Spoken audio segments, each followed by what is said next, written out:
विरह बिना बैराग,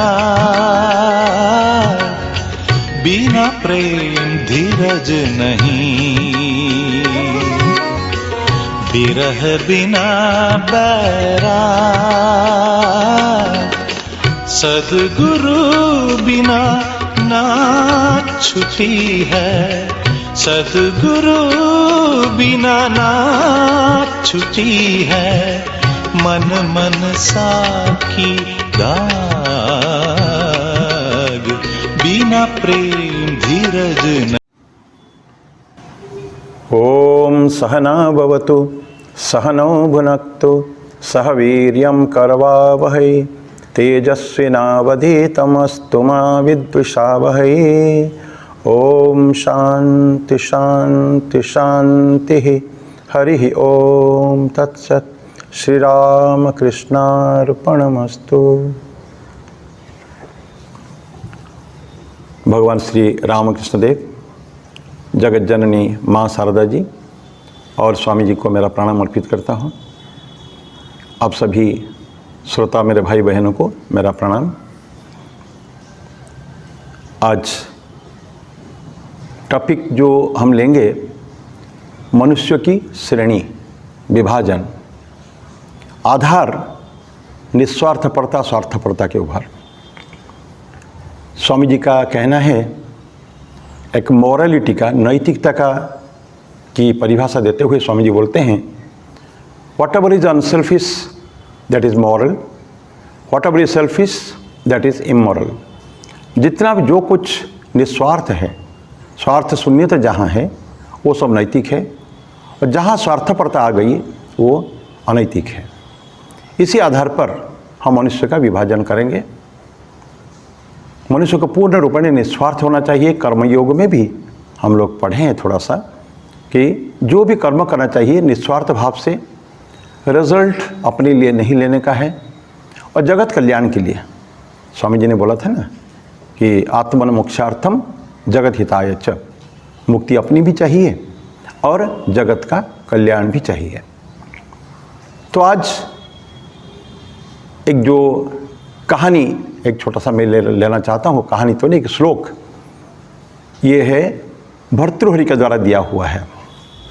थोड़ी सी बैकग्राउंड अगर मैं बोलूँ, भर्तृहरि उज्जैन के राजा थे। उनके छोटे भाई थे विक्रमादित्य।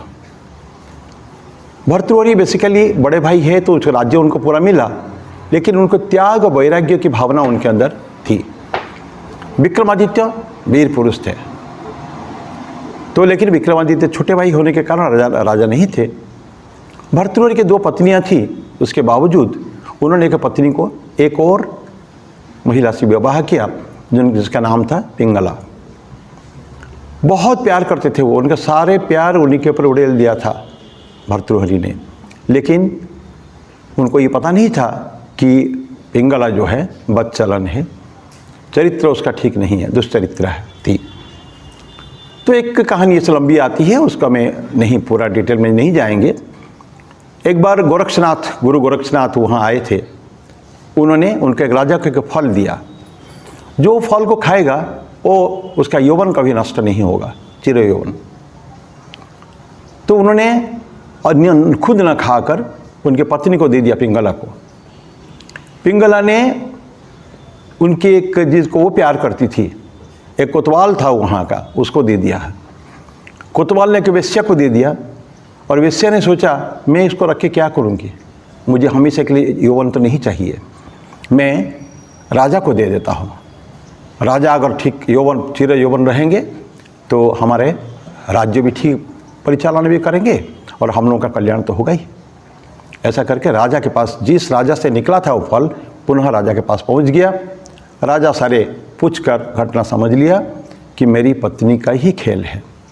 तो उन्होंने तब जो वैराग्य तो था उनको, अभी अतिशय वैराग्य के कारण उन्होंने राजपाट त्याग दिया। त्याग कर अपने छोटे भाई विक्रमादित्य को उन्होंने राज देकर वो चल दिए तपस्या करने के लिए। घोर कठिन तपस्या किया उन्होंने, यहाँ तक इंद्रासन भी हिल गया ऐसा कहा जाता है। पर एनीवे आज हमारे चर्चा का विषय नहीं है। परवर्ती काल में साधना के बाद बहुत अच्छे त्यागी वैराग्य सन्यासी हो गए। होने के बाद उन्होंने कुछ पुस्तकें उनके हैं जिसमें 3 मुख्य शतक लिखे उन्होंने, नीति शतक, श्रृंगार शतक, वैराग्य शतक, ये 3 उन्होंने लिखा है। उसमें नीति शतक से एक श्लोक आज हम लेंगे। वो श्लोक ऐसा होता है जिसके जो आज हमारी चर्चा का आधार है, एके सत्पुरुषाः परार्थ घटकाः स्वार्थान् परित्यज्य सामान्यास्तु परार्थमुद्यमभृतः स्वार्थ अविरोधेन ये तेमी मानव राक्षसाः परहितम स्वार्थाय निघ्रन्ति ये। और चौथा है, ये तो घ्रंति परहितम निरर्थकम ते के न जानीमहे। 4 भाग करते हैं। फर्स्ट बोलते हैं कि एके सत्पुरुषाः, द फर्स्ट क्वालिटी, मनुष्य का जो सबसे उच्चतम श्रेणी है निस्वार्थता के आधार पर, वो है सत्पुरुष। उसका क्या क्वालिटी क्या है? एके सत्पुरुषाः परार्थ घटकाः, वो सिर्फ दूसरों के बारे में सोचते हैं, अपने बारे में नहीं। कहते हैं ना, स्वार्थ यस्य परार्थ एव स पुमान एक सताम अग्रणी। जिसका स्वार्थ केवल परार्थ है, दूसरों का कल्याण सोचता है, ऐसे व्यक्ति वो अपना कभी सोचते नहीं है। तो क्या बोलते हैं? एके सत्पुरुषाः परार्थ घटकाः स्वार्थान परित्यज्य ये, वो व्यक्ति कंप्लीटली अपना स्वार्थ को त्याग कर देते हैं। और भगवान कृष्ण भी भागवत में ग्वाल वालों को गौए चराते समय पेड़ के नीचे आश्रय लेते हैं और वहाँ भी यही शिक्षा देते हैं कि अपना ध्या, अपने प्राण तक भी, प्राणी अर्थे धिया वाचा श्रेय आचरणम सदा, अपने को अच्छा करना चाहिए, कल्याणकारी मंगलमयी काम करना चाहिए। कैसे करना चाहिए?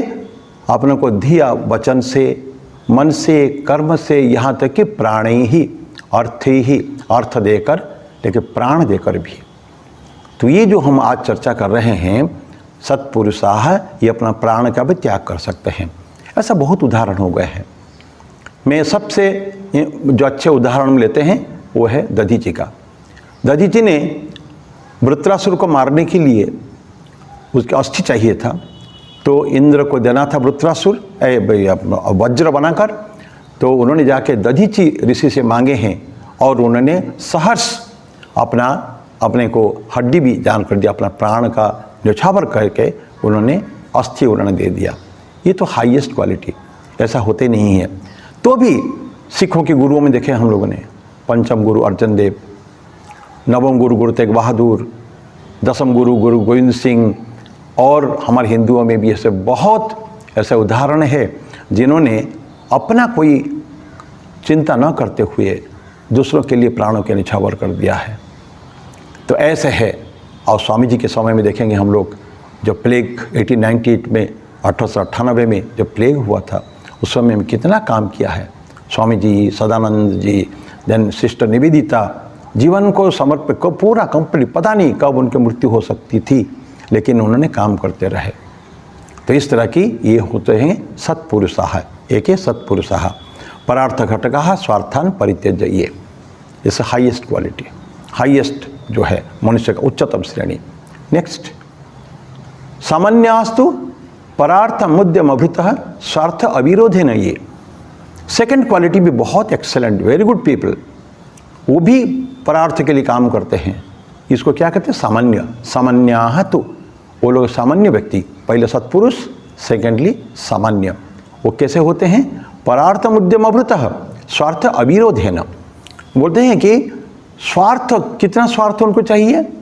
जस्ट टू जीवन होना चाहिए, लिव एंड लेट लिव, जियो और जीने दो, ये कंसेप्ट है। जब तक मैं नहीं जीऊँगा, दूसरे के लिए काम करने का कोई प्रश्न नहीं उठता है। So first I will protect my self. इसीलिए माँ शारदा ने जब वो बोधगया गई थी तो अपने सन्यासी शिष्यों के लिए, ठाकुर के सन्यासी शिष्यों के लिए ठाकुर से प्रार्थना की थी, ठाकुर तुम ऐसा करो कि तुम्हारे नाम से जो समाज छोड़ते हैं, घर द्वार छोड़ते हैं, काम करने आते हैं, उनको रहने खाने की कोई असुविधा न हो। That means they must be protected. उसके बाद वो जाके समाज में काम कर सकते हैं। तो जियो और जीने दो का concept, and that is an ideal concept. आज के समाज में अगर हम कर सकते हैं, जीवन केवल अपना नहीं है, हम समाज के, लास्ट टाइम मैंने बोला था, समाज के बृहत्तर समाज की हम एक छोटा सा अंश, एक स्मॉल पार्टिकल केवल है समष्टि में व्यष्टि। तो व्यष्टि भी अच्छा होना चाहिए, समष्टि भी अच्छी होनी चाहिए। तो एफर्ट सभी को अगर कर सकें, आइडियली आदर्श भी ये है, सभी अगर कर सकें तो बहुत अच्छी बात है। तो ये सेकंड क्वालिटी है, ये होते हैं क्या, सामान्य व्यक्ति।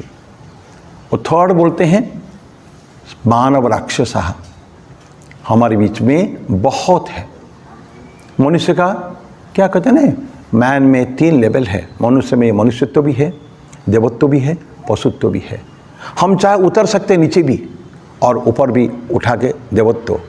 तो धर्म, रिलीजन इज सच थिंग, धर्म एक ऐसा चीज़ है जो मनुष्य को, यानी पशुत्व को मनुष्यत्व में, मनुष्यत्व को देवत्व में उन्नीत करता है धर्म। तो धार्मिक होना है। तो यहाँ थर्ड बोलते हैं मानव राक्षसाः। ये क्या करते हैं, परहितम स्वार्थाय निघ्नन्ति। अपने स्वार्थ के लिए, अपने खुदगर्जी के लिए वो दूसरों के हानि करने से पीछे नहीं हटते हैं। एनी मोमेंट इस फिराक में रहते हैं कि मुझे मिलना चाहिए, मेरा घर भरना चाहिए, मुझे ऐशो आराम सब कुछ मिल जाना चाहिए, यहाँ तक कि दूसरों का कितने भी हानि करने के लिए। और आजकल समाज में ऐसे बहुत लोग हम देख रहे हैं जो इसी श्रेणी के ही हैं। तो लेकिन हमको क्या करना चाहिए, अपने को उन्नत कहाँ तक जाना चाहिए, थर्ड से second, because most of us are in the third category. ये मैं नहीं बोल रहा हूँ।